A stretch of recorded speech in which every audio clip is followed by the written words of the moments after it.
Save किया था ना? मैं सिर्फ इसलिए गया था क्योंकि उसने मुझे कॉल किया, that's it. But listen तो.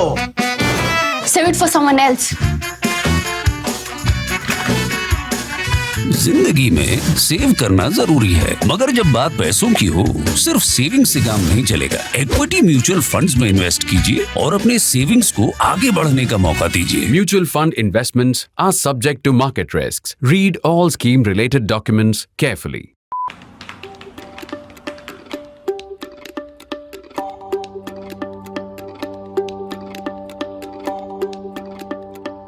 Soon enough, the Supreme Court of India will pronounce its verdict on what might be called the Muslim hijab issue. It cannot be more than a couple of weeks away, as Justice Shekhar Gupta, the senior judge on the bench, retires on 16 October. We cannot speculate on what the verdict will be. We must never speculate. I shall, however, argue that whatever it is, the petitioners will be the losers, unfortunately for them. How can it be? You might ask, if the court rejects their petitions, there are several of them, it will be a legal defeat, it is understandable. But what if the courts rule in their favor? How do they lose then? The answer is that they will lose because even if they succeed in getting the top court to put its approval, its stamp of approval on what is most certainly a conservative practice. By the way, we cautiously avoid the word regressive because that is judgmental. Conservative, on the other hand, is a statement of fact. So even if it's a choice that the courts uphold, even if they don't say it's an essential religious practice, even if they say it's a choice, it will be a socially conservative choice. And indeed, if the court appends the Karnataka High Court order and pronounces that it is an essential religious practice, it will be a double defeat.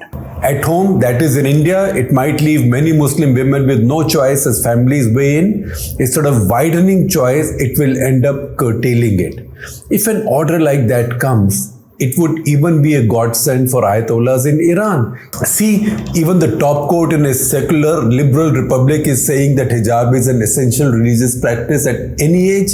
How can anybody object to this being so in our Islamic republic? A revolutionary one at that. It is purely and wastefully rhetorical to say, how can there be so much emotion among the many modern and wise people in India in favor of the choice to wear the hijab when women in Iran are risking and often sacrificing to fight to free themselves from it? That argument for the hijab skeptics in India is self-serving and defeats itself because the women in Iran are fighting for the choice not to wear the hijab if they so wish. They have no issue with those who are happy to use the hijab doing so. In India, the tussle is very limited on the other hand. It isn't even about the choice of whether a Muslim woman can or should wear the hijab or not. For sure, anybody who so wishes, who wishes to wear the hijab can. Our current debate and the issue in the Supreme Court is limited to this being a right also for school-going non-adults. I repeat, school-going non-adults. The Karnataka issue is about young women all in their teens going to senior school wearing the hijab above their uniforms, school uniforms.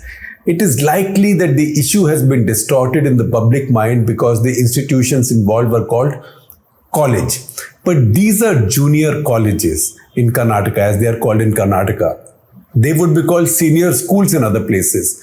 So these are junior colleges or senior schools teaching students in class 11 and 12. By implication, only a rare student there would be adult yet, if at all. In India, we pass class 12 normally by age 17. That should help us finesse this issue. There is no such thing as a non-polarized time in a democracy. But at this juncture, we are more polarized than ever in our history. This is a clinically factual statement because what else can we conclude from a situation where one party has won two successive majorities almost entirely on the strength of one faith's votes. So BJP has won two successive majorities almost entirely on the strength of the Hindu vote. In the two successive elections of 2014 and 19, BJP has had 586 candidates elected and not one out of them was a Muslim. A polarized electorate produces a government of one side. It is natural then that it brings insecurities and discomfort for those left out. The cornered minorities tend to lean back and protect the roots and fundamentals of what is so dear to them. Politically, it can often be a bad trap. To unravel this complexity, we travel back 37 years to the Shah Bano case. It was a simple enough case of a 73-year-old divorcee going to court seeking an alimony. A personal case became a religio-political or politico-religious cause célèbre as the Muslim clergy saw it as a challenge to their personal law, which does not provide for any alimony except for what is committed meher at the time of nikah. Obviously, some Hindu groups also saw it as an opportunity to fight for justice for a Muslim woman. And you know how it goes in polarized systems, that each faith or each section wants to fight for the freedoms of women of the other side. The case reached the Supreme Court, where the bench, headed by who else but then Chief Justice Y.V. Chandrachud, the father of the next CJ to be now, ruled in favor of the Indore woman divorced after 43 years of marriage. She was awarded an alimony of, hold your breath, a mere 500 rupees a month. But it was seen as an assault on the Muslim way of life, Muslim personal law. Many Muslim mobs burned the effigies of Chandrachud, senior Chandrachud, obviously.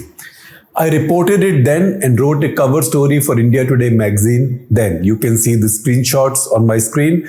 I'm also sharing a link to the full story from India Today's archives. This was 1985, and among people I went to speak to was Maulana Abdul Lais, the Amir of Jamaat-e-Islami Hind. Check out that story in the link that I'm sharing with you. He is quoted in that story as saying that Indian Muslims' fight wasn't so much about their lives and property right now. It wasn't about livelihoods and property. It was about their culture and identity. Ibn Sayyid Shahabuddin, with top education, a former diplomat, brilliant intellectual, weighed in with the conservative side.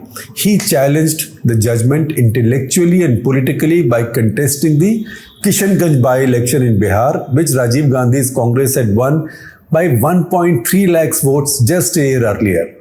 He won it mainly because he used the Shah Bano case as an election plank.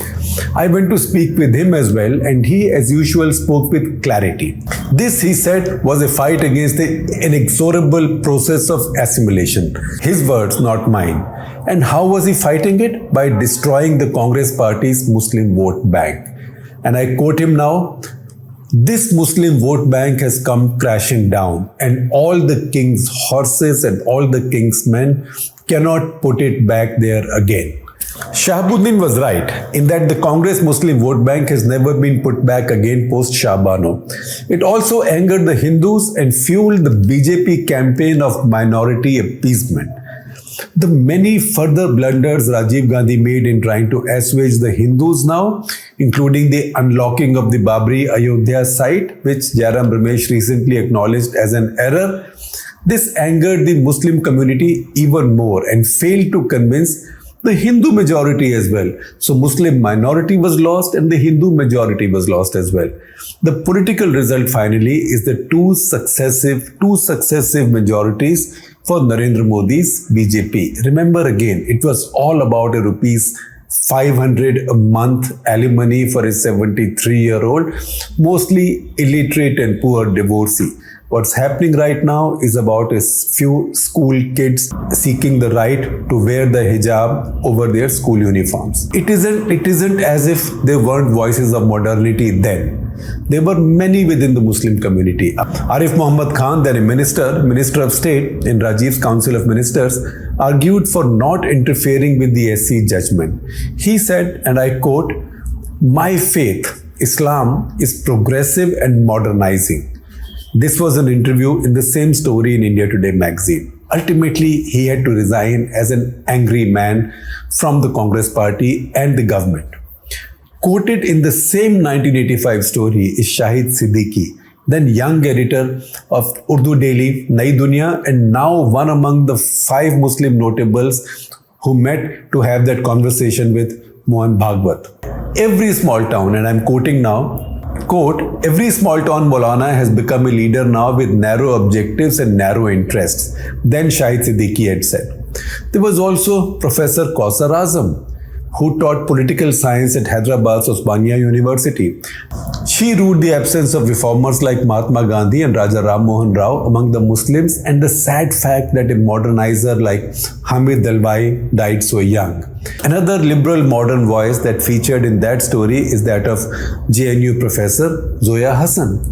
The liberal modern voices then were all overlooked, and they were political consequences. Consequences so serious that almost 4 decades later, we are caught in a very similar tussle over the hijab issue. The issue of choice here is also a code for protecting culture, identity, and pushing back inexorable assimilation and so on.